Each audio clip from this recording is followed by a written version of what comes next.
Hello and welcome back. It's time to play my TBR game, but it's kind of giving me problems. So we're going to see if I can get it to work today, and I may just have to piece this whole video together. So let's just go ahead and play. I'm going to draw a letter card for the title of the book. I'm going to gather the 3,000 pages of books to read. I'm going to combine this letter prompt with the prompt from my prompt maker. You'll get it as we go. Let's just get going before my computer decides it doesn't even want to do this. All right, the first book needs to start with the letter S. Okay, let me go to the prompt. All right, Unipiggy. Okay, hits close to home. Didn't I get that last time? Okay. Anyway. I'm just going to warn you right now. We're going to do this rapid fire. Hubby's coming home soon. I don't know that the computer is going to continue to record this because this current software program hates me. And yeah, so let's just get to it. Prompt number 1 was a book whose title starts with the letter S, and it needed to be something that was going to hit kind of close to home in terms of like you read the description of a book and you're like, ooh, that kind of hits close to home, that kind of feel. I'm almost positive I had this in one of my previous TBRs, like the last time I played this game.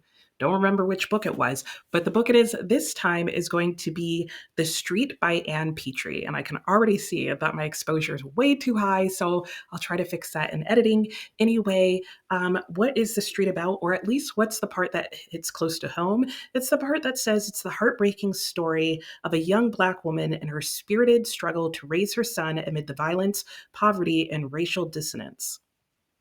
Yeah, it's way too close to home.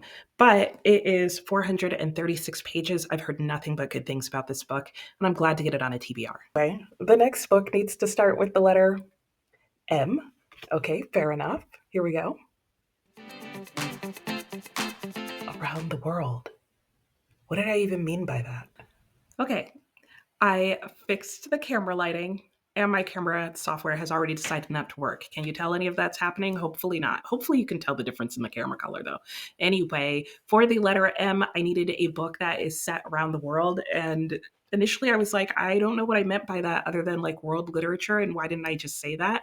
And then I realized that this is trying to help me get a prompt off of the hardest reading challenge you'll ever do 2.0. And that for that prompt, I need a book that is set in every continent or on every continent or by an author from every continent, something along those lines. And I only have 2 left, and I was forgetting to look for that. So I think this prompt was supposed to remind me. I did find a book. It works for one of the continents I'm missing, which is Oceania, and the book is My Brilliant Career. This is by an Australian author. It is a classic, and it is about her life in the Australian bush. And I don't remember whether it's fiction or nonfiction, but I think she wrote it as fiction, but it was definitely auto fiction. And apparently it was a little too close to life because her neighbors, the other people in her community, were like, hey, that's me. And I don't like the way you made me seem. And she swore after that she was never going to write another book about her life again or something along those lines. It sounds fascinating. I'm looking forward to reading it. It's 253 pages. And if it seems like I'm hurrying, I am because I'm afraid that my camera's going to cut off again. So anyway, that's this book. Let's go pick another one. All right, next I need E. Okay. I don't know if I have anything for that I want, but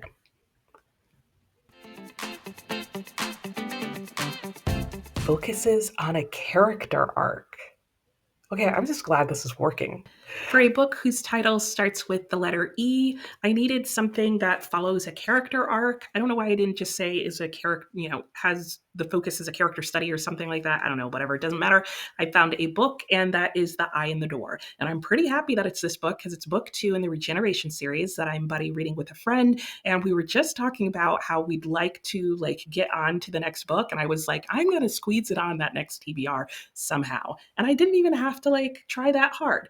The whole Regeneration series, including the first book, really does focus a lot on the characters because it's looking at the psychology of basically shell shock during World War I believe it is. See, this is why we need to get back to the series. I'm already forgetting some details. Either way, I'm really looking forward to continuing this series, and I have heard that it follows one particular character, so of course his character arc is going to be really important. All right, the next book I need starts with R.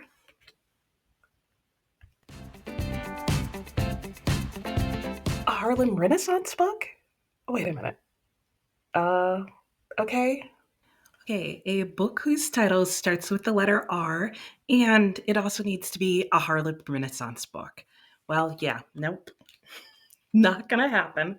It's gonna be a unicorn pick instead. So I'm gonna choose a book that is in my unicorn, and it is a book that has been voted on by at least one viewer at some point. So let's see what it is. I do have books that are about the Harlem Renaissance or written during there or that kind of thing, just none that start with the letter R. All right, here's the book. Ooh, oh, okay, let me see if I can get it so you guys can see it. The Book of Ebenezer LePage. Let me go get it. Okay, I'm gonna go ahead and apologize now because now every time we come back to me on the couch, the volume is going to be different. Like it should stay like this when I'm on the couch for the rest of the video, but again, editing and software and all sorts of issues, I will try and even it out as much as possible. So maybe you're noticing nothing. That is my hope. Anyway, I went and got the book. Crazy that things may have changed in just that one clip, but they have. And here we are, the Book of Ebenezer LePage. And I have all sorts of feelings about this book, especially because this is the third time that I've filmed this clip. We're just gonna get over it. I'm not gonna mention it again. Anyway, I also have hesitations about this book as a book. I want to say I like the premise of an octogenarian or just an older protagonist, you know, looking back at life, maybe being grumpy and not happy about it, having some sort of character arc, maybe being happy at the end and maybe not. And that is what this book kind of promises. You have Ebenezer who's lived his entire life on a Channel Island, and he is now looking back at his life and he's looking at the island and he's looking at the tourists and he's not necessarily happy about it all. And I love that idea. In theory. I've recently tried a book with a very similar premise and just wanted the guy to stop complaining. So we'll see how this ends up working out for me. I'm crossing my fingers. New York Review Books has worked out really well for me, so I'm trusting the publisher at this point more than the premise and myself, and we'll see how that goes. This book is 394 pages long, and I'm really hoping it works out. Next, I need a book whose title starts with the letter H. Okay, I have a few H's I really want to read. With a picture on the spine. I may have made these too hard. For the letter H, I needed a book with a picture on the spine, and surprisingly, I had a couple of choices, but I ended up going with this picture. Can you see that there? And it's actually a photograph, and it's A House for Mr. Biswas. This has been one of the books that has been on my shelves and on my TBR for the longest, and so I thought this was a good reason to get it off of there, and I'm really looking forward to trying it. A lot of people say they like this book, but I also noticed those people also read a lot of historical fiction, and since buying this book, I've realized that historical fiction doesn't always work for me, though I do tend to pick up and want to try a lot of it, so I'm hoping this one works out well for me. We'll see. It'll definitely be one of those like, do I regret these choices kind of things? I'm hoping not. I'm doubting so. And yeah, this book is about the titular character and his life, I believe in Trinidad. I could be totally off on that though at this point, and I don't think it says on the back of the book. So I'm definitely not going to figure that out until I start reading. But either way, he has been spending 46 years, something like that, of his life trying to gain his own independence. I don't know what that means either, but I am going to find out this month or sometime in the next month before I play my next TBR game. How about that? This book is 564 pages long and is the next one on this TBR. Okay, the next one needs to start with the letter B. A book about survival. These are going to be so weird. For the letter B, I needed a book that is about survival. And yeah, I don't think you can get a book that's about survival any more than this one is. And that would be Battle Royale. This has been on a TBR before, and I just didn't get to it because it is a chunky book. It's 564 pages long. Is that right? No, 647 pages long. And yeah, it's all about survival. As far as people can tell, this was the inspiration for the Hunger Games. So if you liked the Hunger Games and you want a more violent version with teens, I mean, I guess there were kind of teenagers in that too. Anyway, Battle Royale. Very similar premise. There's a government system, questionable, people on an island, Hunger Games. And it's also been compared to The Lord of the Flies. So we'll see how that goes. I sometimes don't like gratuitous violence, and I've also heard that there's a lot more sort of body violence and horror and graphicness going on in this book. But at this point, I'm trying to stop avoiding certain books on my shelf and just read them or unhaul them because I don't have a problem with DNFing. So we'll see where this ends up for me. Okay, I need a book whose title starts with the letter E. Oh, another E. Okay, you think I'd remember what's over there, but I don't.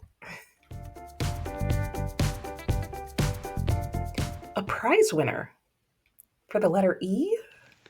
I needed a book whose title starts with the letter E. Why are they all upside down? And for this one, I needed a book that was a prize winner. I didn't think I was going to be able to pull this one off. I have a handful, maybe like 10 books whose title starts with the letter E. And for all of those, almost all of those are classics and like 200, 300 years old. And I feel like they don't really give prize awards for those. But I did find one, and that book is The Edge of Water. And it actually won an award this year, and it was the 2025 West Point Prize for Literature. So good job, like helping me fill out a prompt as well. I've been looking forward to reading this book, if for no other reason than I think this cover is beautiful.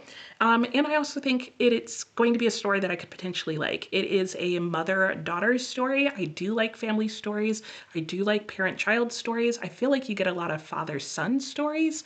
So it'll be nice to read another mother-daughter story. Like, I feel like you get mothers and daughters in stories, but not a lot of stories that are about mothers and daughters, or at least I don't feel like I read that many. That could totally not be true.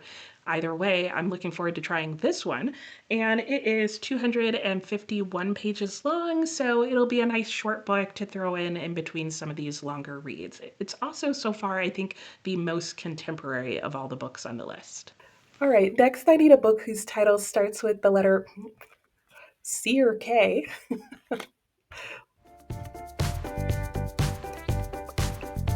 Okay, was it just me or did it full on stop for a while there? But set in a place I'd like to visit. All right, that's fine. For the letter C or K, I needed to pick a book whose title starts with C or K, and it needed to take place somewhere that I would like to visit. Now, this seemed like it would be pretty easy. I only have like 10 or fewer books whose titles start with K, but I have about 2 or 3 shelves of books whose titles start with the letter C. And I was like, oh, how am I going to decide which of these places I want to visit? And then I recalled some place that I may have the opportunity to visit soon, and I would definitely like to visit if that's possible. And so I ended up choosing the book Counsel Culture. This is translated from the Korean, and I would like to visit South Korea. Actually, in college, I had quite a few friends who were Korean and from Korea, and so it would be nice to go and experience in person some of their culture and possibly catch up with one of them who is currently living in South Korea. Anyway, this is also a book I've had for a while, so it would be nice to get some of these older books off my shelf and or just read. Counsel Culture, as far as I recall, is about Jesus, who is a successful therapist and regular guest on a popular TV program. And when she makes a scripted negative comment about a public figure who does away with themselves, she finds herself ostracized by friends, fired from her job, and her marriage begins to unravel. And I think this book is so fascinating just because it talks about that media presence, going along with what's scripted, having it backfired, and who gets canceled because of that. And that has like become even more relevant now than it was in some ways when this book came out. And so I just think even the title and that idea of counseling and culture and cancel culture and that play on words is really smart. And so I really want to give this book a try. It's also another shorter work at exactly 200 pages. So I'm interested in seeing this. And this is put out by Restless Books, who at one point I was trying some of their books to see if I liked them as a publisher. I believe at this point I have read 1 or 2 of their other books. I'll have to figure out if that's true so I can figure out how I'm liking them as a publisher. But in the meantime, this is going to be added to the TBR, and at 200 pages, it does make it the last book on my TBR. So let me gather the stack together for you. Okay, here we go. Here is the stack of books. I feel like there's a lot of black and brown going on in there, and I'm looking forward to these books. I got quite a few on that have been on my shelves for a while. I also have quite a few that have been on and off TBRs and I just haven't gotten to, and I feel like it's a good mix of different types of books, classics as well as different genres, though pretty heavy on the historical fiction side, and we'll see how this all goes. I will put up on the screen the total number of pages I would need to read if I was going to read all of these and about how long I think that will take, because I will be playing my TBR game as I go, which means I won't play this game again until I have finished these books, and that seems to be working really well for me. Sorry about all the editing, sound, and whatever issues have gone on in the filming of this today. Thank you for bearing with me. Let me know what you plan on reading next, and I'll talk to you next time. Bye!